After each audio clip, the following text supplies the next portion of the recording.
Good morning, everybody. And thank you. And I'd like to thank the organizers for inviting me. And it really had me, started me to think about actually what I had been doing over the past 10 years. My paper will deal primarily with the UWI at Mona, but I thought I could also supply some information about the National Library of Jamaica as well.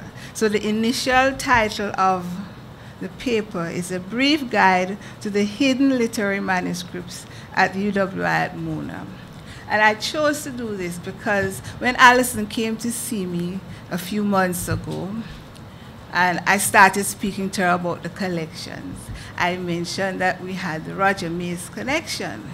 And she said to me, somebody had told her that we actually had a photocopy.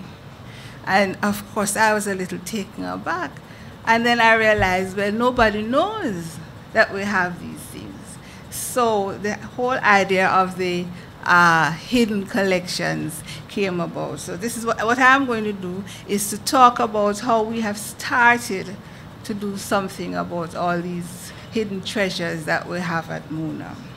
So I'll give an introductory information about the libraries. Don't think most people know about the libraries in Jamaica. And then I'll talk about the attempts that we have been making to publicize these collections, and then a little bit about the collections themselves. So the West Indies and Special Collections section, commonly called WIC, at the library at Mona. Well, first of all, the UWI is a regional institution, and for several years, the library at Mona was the library. Okay, it was established in 1948. It's the oldest of the libraries in the system. And Ingram indicates that from the outset, the library recognized its responsibility to collect West Indiana and began by purchasing or soliciting collections of several known collectors. And there's quite a lot of goodwill towards the university, by the way. So it yielded several important collections, mainly books and so on, from the region. We got things from Dominica, Grenada. People sent these things up to Jamaica, to the library. The West Indies and Special Collection section was actually not established until 1974, although the library had been collecting all of this time. So what they did in 1974 was they segregated all the West Indian material into a special collection. And it was called West Indies and the Special Collections. The rare book room was established to store the valuable material. It was a secure room with rudimentary climate control facilities. In 1988, thanks to the European Union, we got a whole purpose-built wing for the section with proper facilities, proper rare book room, microfilm laboratory, lots of space for users, not so much space for the collection.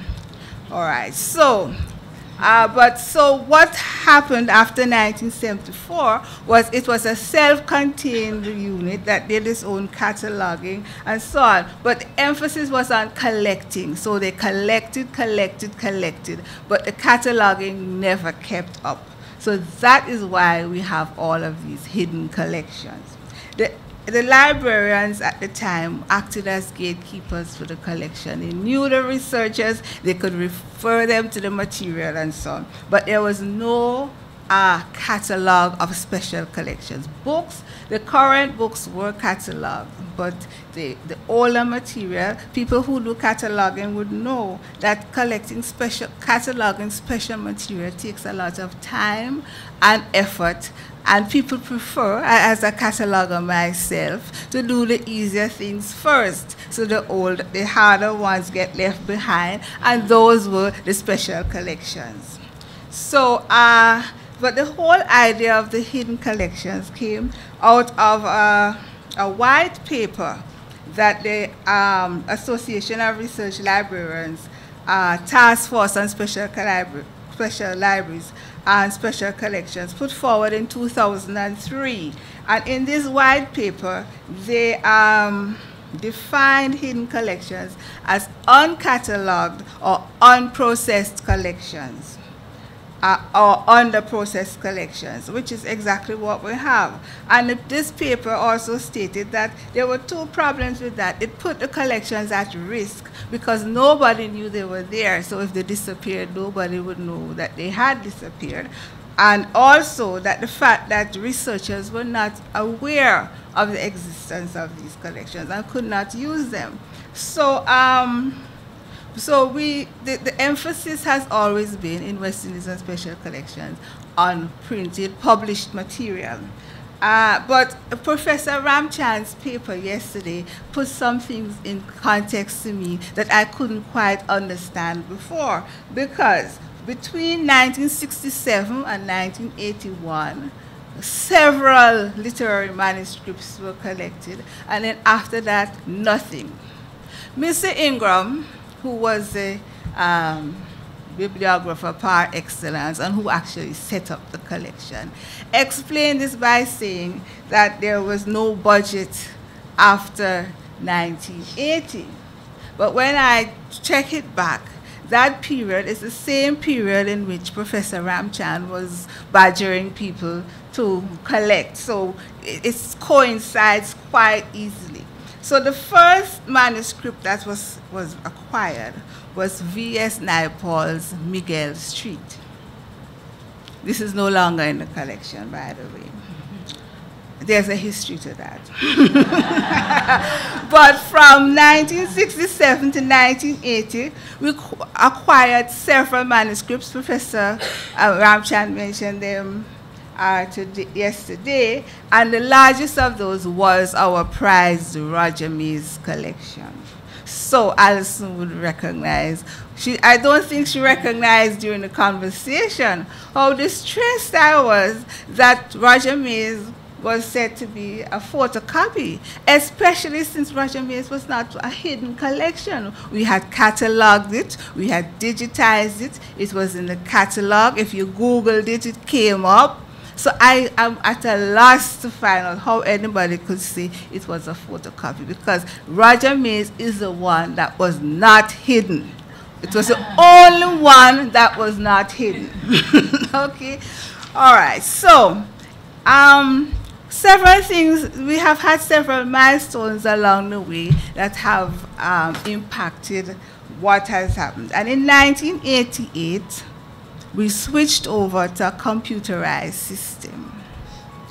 And that meant that the cataloging function was removed from Special Collections and it was centralized.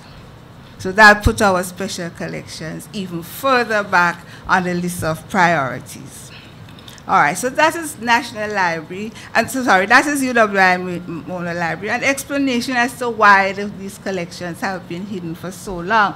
Now, I'll talk a little about National Library. This I added afterwards because in one of her emails to me, final emails to me, Anne said to me to talk about the situation in Jamaica, and I said, but and my paper is only about UWI Mona. So I hurriedly got some things together about National Library. So what is this National Library of Jamaica? Kim yesterday mentioned about the conditions and the fact that people don't want to put their material there. And so National Library of Jamaica was founded in 1979 by an Act of Parliament. And this act has been amended several times, but the final, we hope the final amendment was 2 years ago. So it's an autonomous institution set up by government law, and there's a law, and, but it was actually built on a prior collection, the West India Reference Library Collection, which was established in 1879. So it is a very old collection. And there was and that itself was set up on a prior collection. So their remit is to collect and preserve Jamaican documentary heritage. The World Collection, West Indian Reference Library Collection, has been recognized.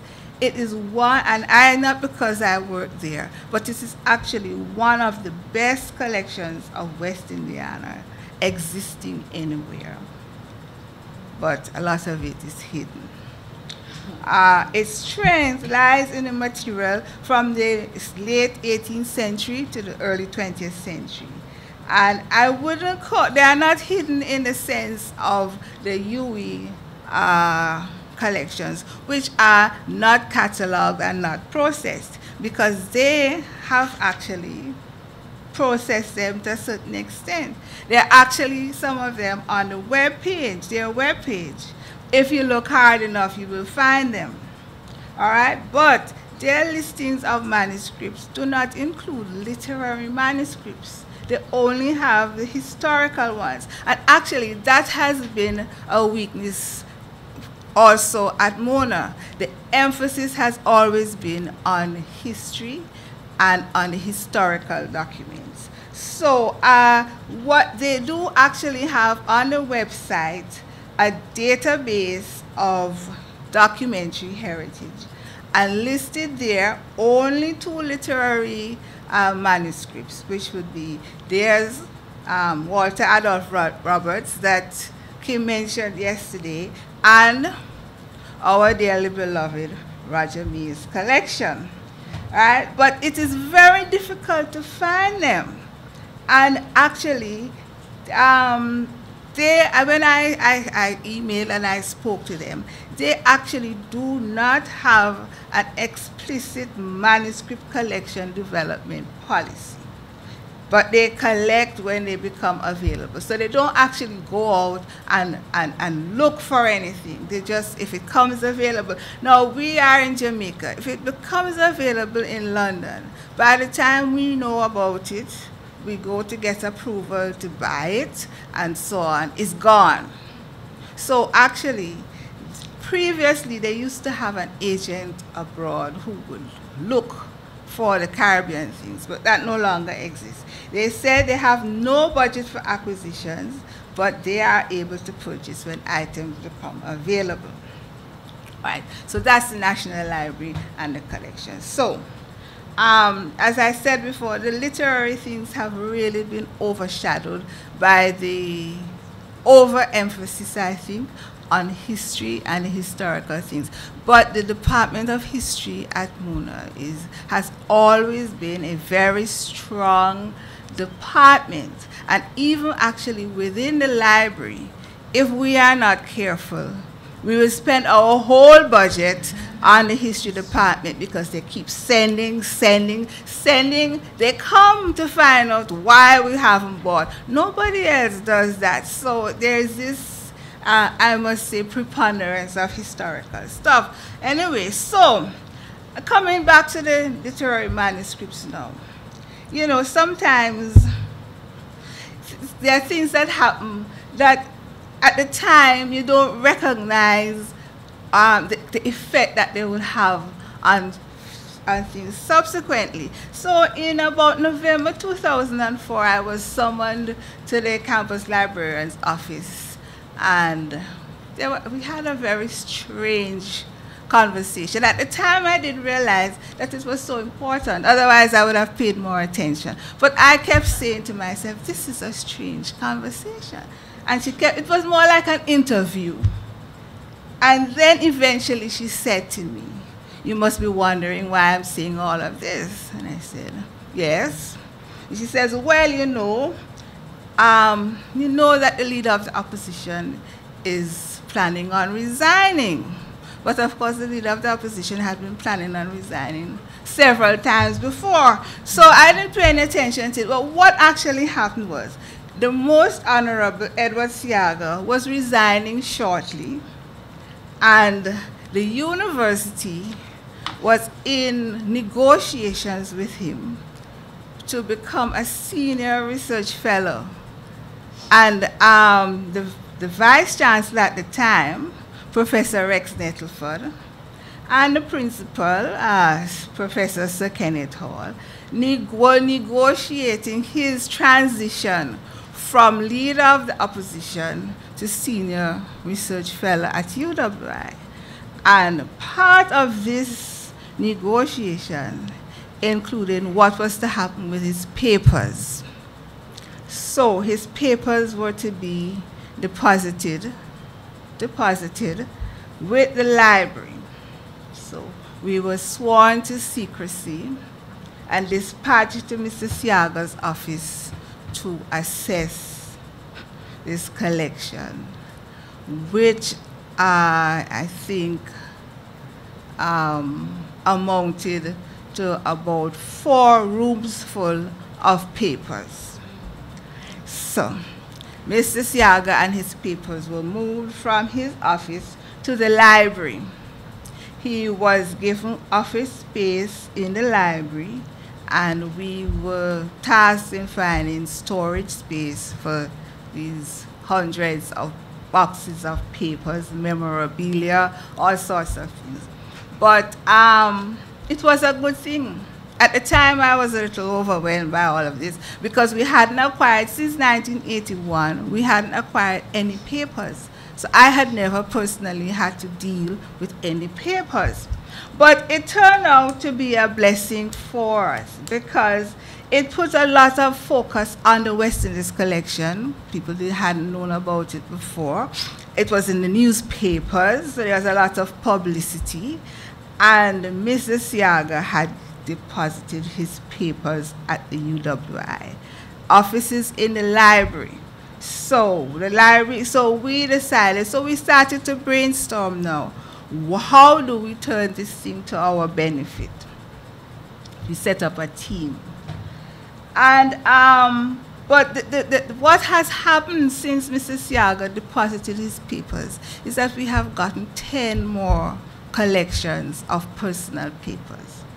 3 prime ministers, 2 sets of literary manuscripts, 2 very noted academics, and other people. So in all, we have had about 10, I would say, donations in the last 10 years. So we brainstormed about it and we decided we would try and use it to our benefit. Now we had the attention of the university officials where we didn't before. So we could ask for things because in order to deal with Mr. Siaga's material, we needed a lot of things. And so we came up with several proposals, and one of it was to set up something we call very ambitiously a Caribbean Leaders Collection. But what we did with this Caribbean Leaders Collection was to put forward a proposal to the university. This proposal had several things. It included collection development, building expansion, staffing, everything, a comprehensive program going forward. Well, of course, they approved everything, but we are still waiting for most of it. We did, however, get the staff so that we went from 2 librarians to 4.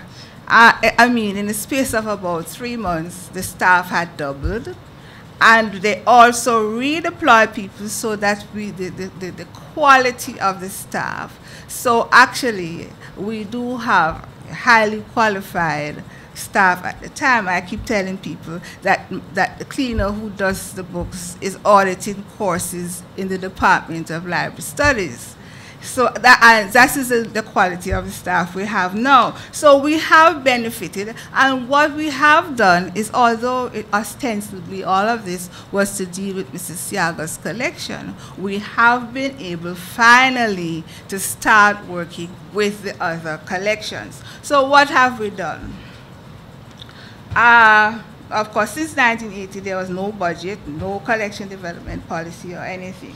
So we have the proposal for the Caribbean Leaders Conference collection did say that we would collect material from people who were considered leaders in their field of work or performance or organizations. And we did say Caribbean. We're not going to be going out to get things from other islands, but if people donate them, we will take them. So we are really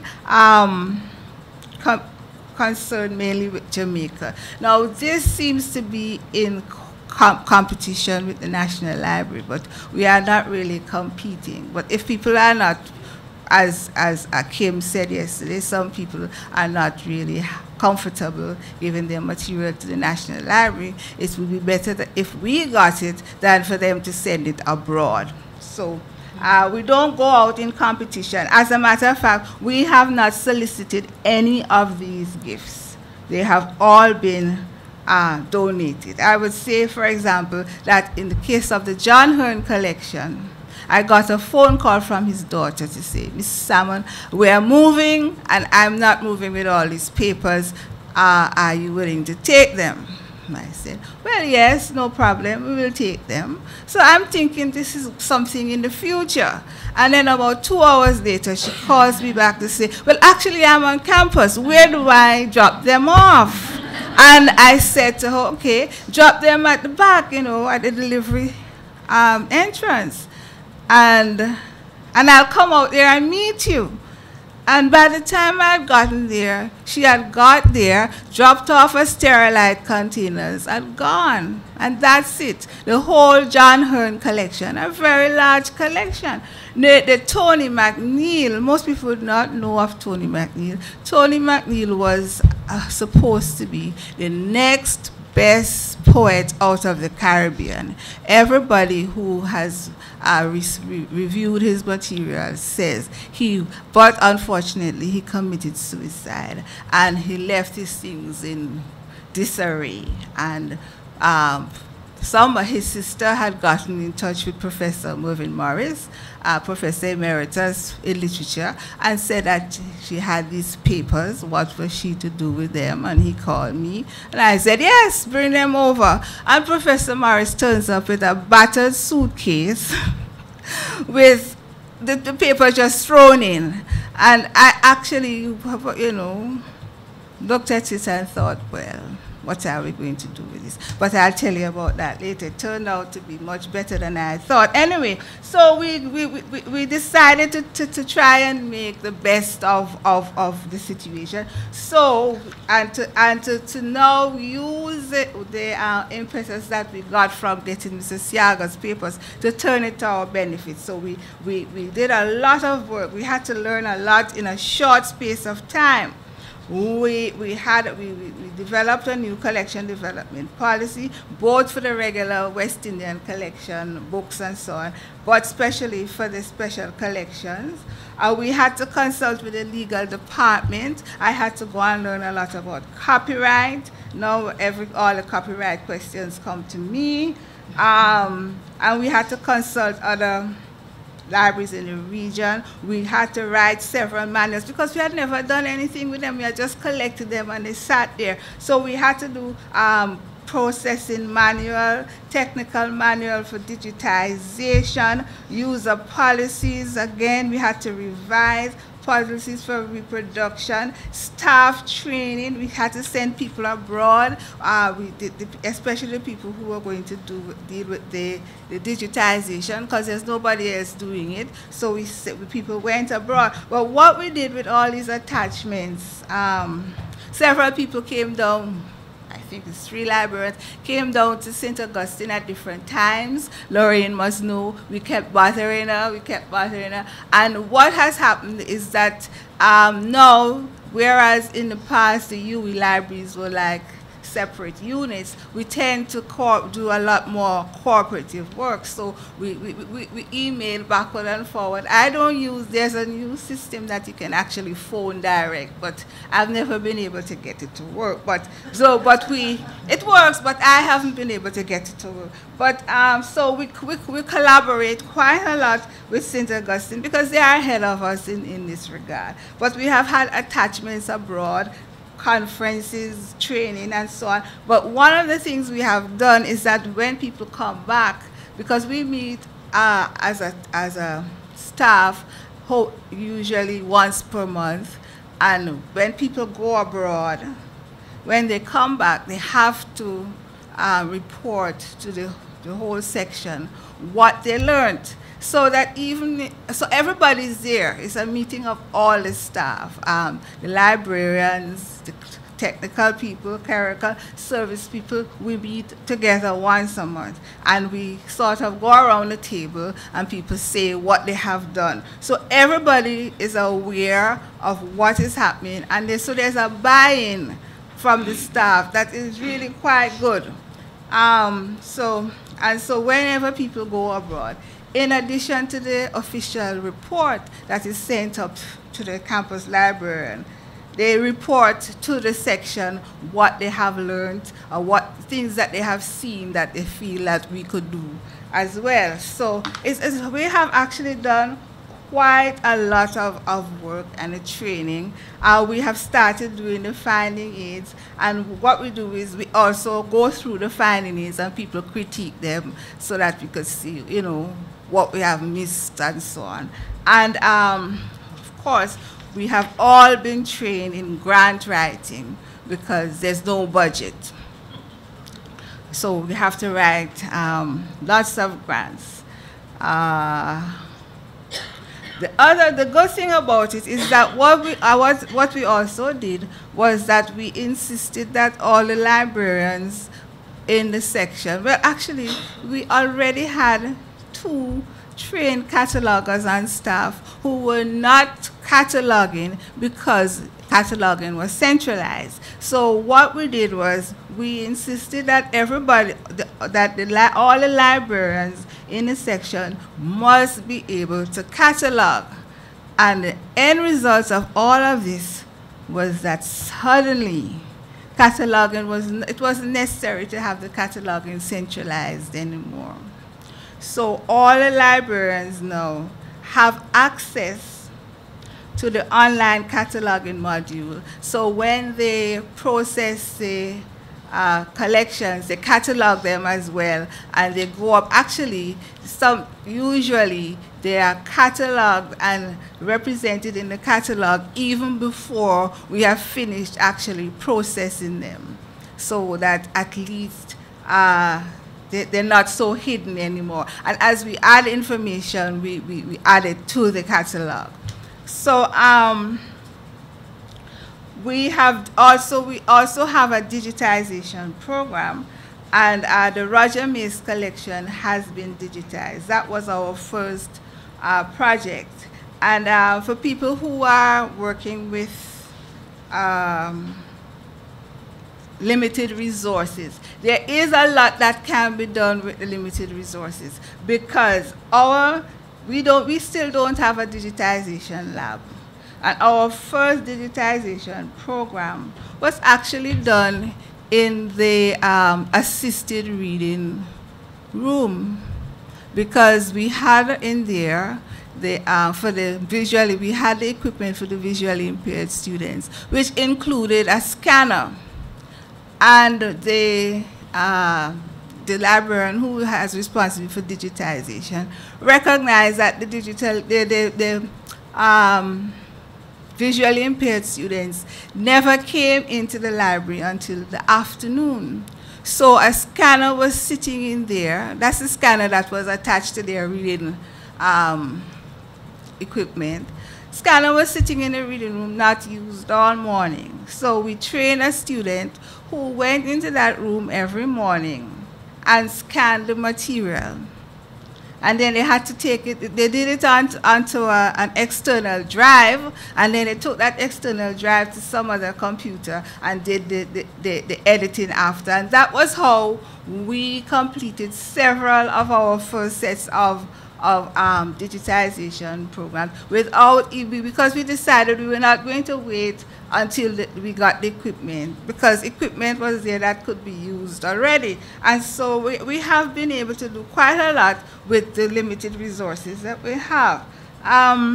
So we have digitized quite a few. Now, since 2004, we have been able to process 2 literary collections, the Vic Reed Papers and the John Hearn collection. And in addition, we have done a preliminary listing of the Tony McNeill papers that I mentioned before. And we decided to use Archivist Toolkit because it is an open source software. We had no money to buy software. So we use Archivist Toolkit to create the finding aids. So the John Hearn collection actually was acquired in 2 sets. Initially, his wife had said he had all these handwritten newspaper. He used to have a weekly newspaper column. So she couldn't, he had thousands of these handwritten things. And so she had asked us to keep those initially, and then his daughter brought everything else subsequently. And so we had to sort of integrate the two. So that was, so the Vic Reed papers came much more organized and so on. And so we have been able to produce the 2 finding aids for Vic Reed and John Hearn. We have a listing for Tony McNeill, a partial listing for Tony McNeill. The both of them have been in the catalog. We're waiting now to start digitizing them, but those are not priority for digitization. But what we have also done is when we have completed processing the collection, we mount an exhibition in the library's main exhibition space. Not in the West Indies collection has its own exhibition space, but we put it out in the main exhibition space. We mount this exhibition also on the web page, and we have actually found a very cost-effective way of producing the exhibition so that we don't have to spend a lot of money. And I must say that we have also found a cost-effective way to get a lot of things done, because we depend a lot on student assistance in our work. And what we have done is, for example, we got a graduate library studies student whose first degree was in computer science, who helped us to set up the Archivist Toolkit. And now we have a postgraduate computer science student who is also helping us with the software and so on. And they come in for 16 hours a week. And of course, we have to pay them, but we don't pay them as much as we would pay a full-time member of staff. And these young people are quite enthusiastic, especially the computer ones. So we have got quite a lot of benefit out of them. So the hidden collections. So these are the ones, some of which Professor Ramchan mentioned yesterday. We have Michael Anthony's from Trinidad and Tobago, by the way, and we have the manuscript of The Year in San Fernando. And this is a 1958 manuscript consisting of 400 notebooks, the first draft in pencil and in pen. Actually, a lot of people might not know that the that original title of this book is The Year at Drayton Street. And I think if I remember when I read it, the first sentence or the first paragraph is something about coming to Drayton Street to live or something like that. So that is Year in San Fernando. Spiral-bound notebooks, exercise books, and so on. So that's The Year in San Fernando. Now, Erna Bradbur's Jane and Louisa. I think this won a Commonwealth Prize. I'm not sure, yes. And so we have the typescript. By the way, Michael Anthony's manuscript was acquired for £125. Now, of course, I mean, I don't know how much that is in current current currency. But so we have, so all of these are hidden. They're not listed anywhere or anything. Jane and Louisa Will Soon Come Home, Commonwealth Prize winning novel from 1976. We have in that, we have 2 copies. We have the original typescript with handwritten corrections and amendments, and then we have a corrected copy. Austin Clark's polished whole. Austin Clark is from, Una Broadway from Jamaica, by the way. Austin Clark from Barbados, the polished whole, was actually donated in 2 installments. He came to visit in March 2002, and I think he gave us 1 chapter. And then he came back in March 2003, and we got the whole thing, handwritten comments, corrections, lots of deletions from the editor, and so on. Then the Wilson Harris set that Professor Ramchand mentioned yesterday. It's actually 6 novels by Wilson Harris. The Secret Ladder, The Eye of the Scarecrow, The Far Journey of Odin. The list is there. Now, the interesting thing about the Wilson Harris manuscripts is that Wilson Harris used to work with the Guyanese government in the hinterland somewhere. And so I think he must sometimes have run out of writing paper, because he wrote on the back of the government forms. He wrote in pen, he wrote in pencil. I think he was a land surveyor. So he even wrote in the red crayons that they would use to draw the maps and so on. So it's very interesting. I think whatever paper he could put his hand on, he wrote on them, and they're all tied together with string and so on. 6 of them. But we also have some of the typescripts, the drafts, the publisher's proofs, and the galley proofs, and so on. The other one is Orlando Patterson. Orlando Patterson is from Jamaica. And this one consists mainly of the printer's mark proofs for an absence of ruins and the children of Sisyphus. And a few years ago, he came back into the library and he said, he introduced himself, and he would like to see the manuscripts. So I brought out, I did the whole production. I brought them out in the boxes with the proper archival boxes and what you call it, acid-free envelopes and the gloves. I did the whole production. And he looked at them, and then he said to the person who he had come with, I see they're taking good care of them. Apparently all he came to see was whether we were taking care of his manuscripts. He didn't actually want to see anything. So he was satisfied, and he has come to the library subsequently, but he has never asked to see them again. Now we have Trevor Rowan, Jamaican playwright, and we have 3 plays by Trevor Rowan. But when Lorraine started talking about synergies on Monday, the Sleeper was directed by Dennis Scott, next slide, who we also have in the collection. Dennis Scott is a playwright and a poet.